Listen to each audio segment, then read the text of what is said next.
Bonjour à toi. Nous continuons de découvrir de la parole celui que nous appelons Esprit Saint ou Saint-Esprit. Nous avons vu hier dans le livre d'Ésaïe, chapitre 51, versets 11 et 12, que c'est Dieu qui nous console. Nous continuerons sur ce même thème en lisant dans Ésaïe 66, les versets 13 et 14. Juste avant, prions. Notre Seigneur et notre Dieu, merci pour la parole. Elle est si belle, si riche. Elle nous éclaire et nous conduit dans toute la vérité.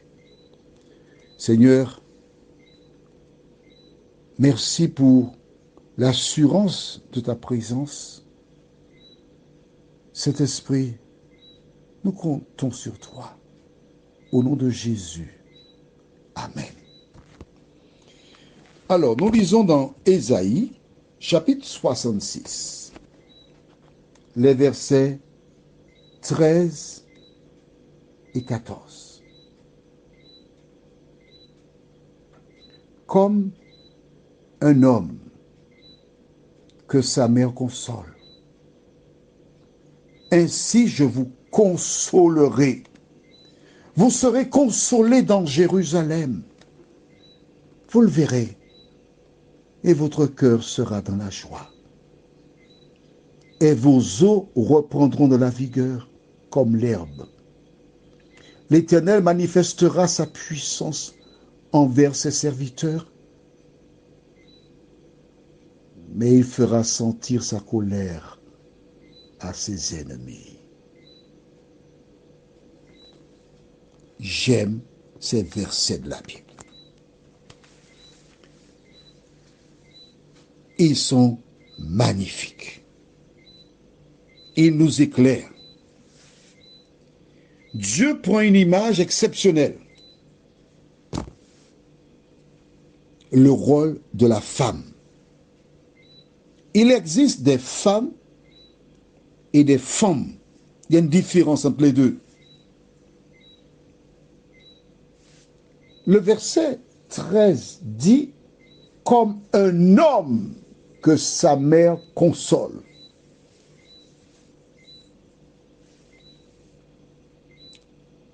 La Bible ne dit pas comme un enfant que sa mère console. Certains seraient tentés de dire comment un grand bonhomme comme toi, un grand verra, tu as besoin d'une femme pour te consoler? Ah, ouais. Mais c'est ce que dit la Bible. Parlons du rôle de la femme. Je m'étais toujours posé la question, pourquoi un homme perdait la tête quand une femme le quittait?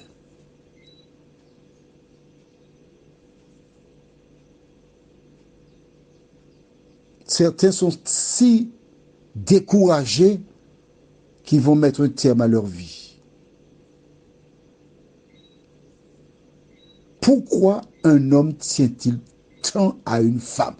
Je me suis toujours posé la question. Mais parlons de consolation. Lorsque le bébé pleure, que se passe-t-il?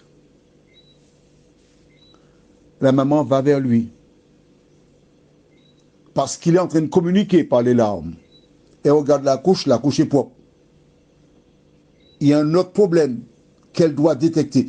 Mais en attendant qu'elle trouve, que fait-elle? Elle prend l'enfant et elle lui donne le sein. Peut-être qu'il a faim. Et j'aime cette image. L'enfant qui prend le sein de sa maman et qui le regarde dans les yeux. Il y a quelque chose qui se passe dans la communication, le regard du bébé avec sa maman, qui tout en l'abreuvant le caresse. Un peu plus tard, quand il commence à faire quelques pas, il tombe, hop, la maman le prend, elle le récupère, elle lui donne quoi? Le sein. Quand il est un peu plus grand, il n'y a plus rien dans le sein, elle le récupère, elle le met debout entre ses deux jambes et elle caille son dos, elle embrasse. Et j'aime beaucoup. Maman, j'ai mal. Où est-ce que tu as mal là? Et elle embrasse la main, le lieu. Ça va passer. Et comme par hasard, ça passe. Ça, on parle des enfants. Mais là, la Bible déclare comme un homme que sa mère console. C'est pas sa femme, non? Sa mère. Un homme est donc dépendant de sa mère. Mais quand la mère n'est pas là, qui console l'homme? Je pense à un homme qui est aujourd'hui décédé, son prénom c'était Thomas. Il appelait son épouse maman. Et quand j'ai entendu ça la première fois, je me dis, mais pourquoi il appelle ça sa femme maman? Et elle l'appelait papa. J'ai réfléchi. Ce n'est personne qui me l'a dit, hein. J'ai réfléchi. Et le Saint-Esprit m'a éclairé. Quand un homme appelle son épouse maman,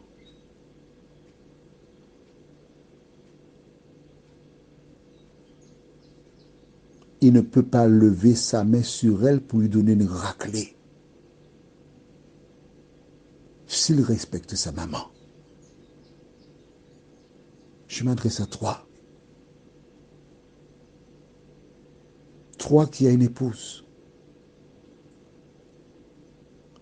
Comment peux-tu utiliser une main pour la battre et ensuite venir la caresser avec la même main? Tu as fait ça encore hier? Mais ce matin, je t'invite à cesser d'agir de la sorte. Vois en cette femme qui se trouve près de toi, qui est encore là, qui t'aime, ta maman. Et pose-toi la question, puis-je frapper ma maman? Si tu sens que tu es dans l'impossibilité de ne pas la frapper, pourquoi rester avec elle? Rends-lui sa liberté. Mais tu ne peux pas tenir quelqu'un en esclavage.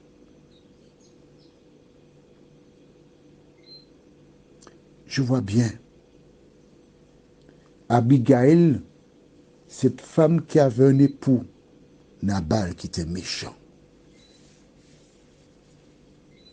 Elle était terrorisée par Nabal. Mais un jour, l'Éternel, à travers une expérience avec David, a commencé à la libérer. Et quelques jours après avoir révélé à Nabal, son époux, ce qu'elle fit pour David et ses gens, la Bible déclare que Nabal mourut. Et David s'empressa de demander à cette femme qui avait beaucoup de bon sens, Abigail, de l'épouser. Parce qu'à travers tout ce qu'elle lui avait dit, il avait compris sa souffrance. Il avait compris que cette femme avait un cœur d'or, que cet homme abusait d'elle. Il avait compris que cette femme, c'est ce qu'il lui fallait pour être heureux. Et j'imagine la première fois qu'il l'a serré dans ses bras, il a dû prendre le sein d'Abigail dans sa bouche et regarder celle-ci dans les yeux. Et dans son regard, comme les bébés, il lui disait, je t'aime. Je voudrais panser tes blessures. Je te promets de ne plus jamais te faire souffrir parce que je te perçois comme ma mère. Verset 14, et vous le verrez. Et votre cœur sera dans la joie et vos os reprendront de la vigueur comme l'herbe. L'Éternel manifestera sa puissance envers ses serviteurs, mais il fera sentir sa colère à ses ennemis. Prions. Seigneur, Jésus déclara aux disciples, je prie le Père afin qu'il vous donne un autre consolateur. Nous avons vu dans Ésaïe 51, tu as dit, c'est moi qui vous console, c'est Dieu qui console l'homme. Et aujourd'hui, tu nous dis encore dans le même livre d'Ésaïe, chapitre 66, versets 13 et 14, comme un homme que sa mère console, ainsi je vous consolerai. Seigneur, nous comprenons que celui qui console l'homme, c'est toi, c'est Dieu et personne d'autre.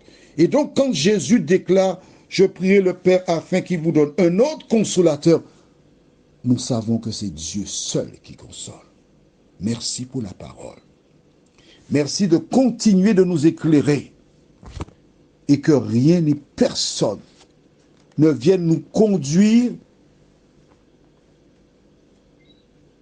dans des pâturages arides sans vérité. Merci Seigneur. Merci Saint-Esprit de nous avoir dirigés au nom de Jésus et pour ta gloire éternelle. Amen. Je te souhaite une bonne journée et n'oublie pas, marche selon la parole de Dieu. Alors, tu n'auras aucune raison d'avoir peur.